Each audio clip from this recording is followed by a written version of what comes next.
Okay, let me tell you about the weirdest, most unsettling thing that ever happened to me.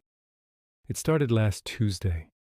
I live alone in a pretty quiet apartment building, and I'd just gotten home from a long day at work. I dropped my keys on the counter, and that's when I heard it. A faint, repetitive tapping sound.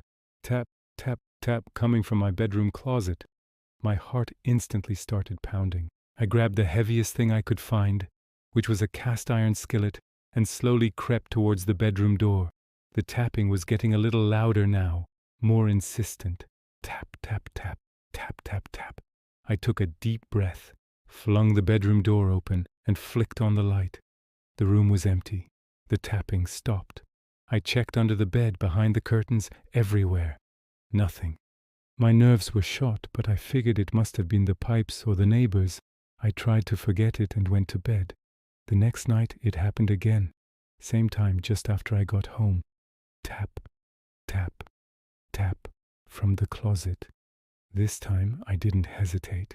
I marched straight to the closet, skillet in hand, ready for whatever was in there. I yanked the closet door open and nothing. Just my clothes hanging there. But this time, something was different. On the floor of the closet, right in the center, was a single muddy footprint. It wasn't mine.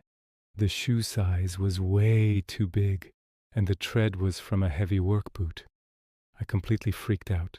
I called my landlord, who swore no one had a key but him and me, and that no maintenance had been scheduled.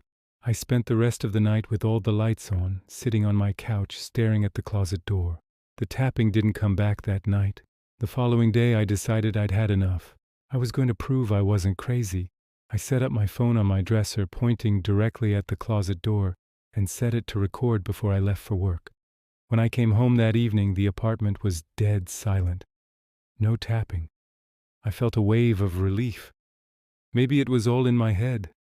I walked over to my phone to stop the recording and check the footage, and that's when I saw it. I rewound the video to the beginning. For hours, it was just a still shot of my empty room. Then around noon, the closet door creaked open just a few inches.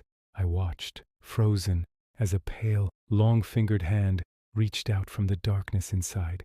It slowly, deliberately, reached over to the wall and knocked 3 times.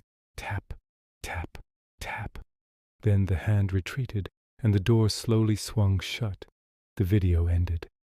I haven't been back to my apartment since. I'm writing this from a hotel room. The police found nothing, but I know what I saw. Something was living in my closet.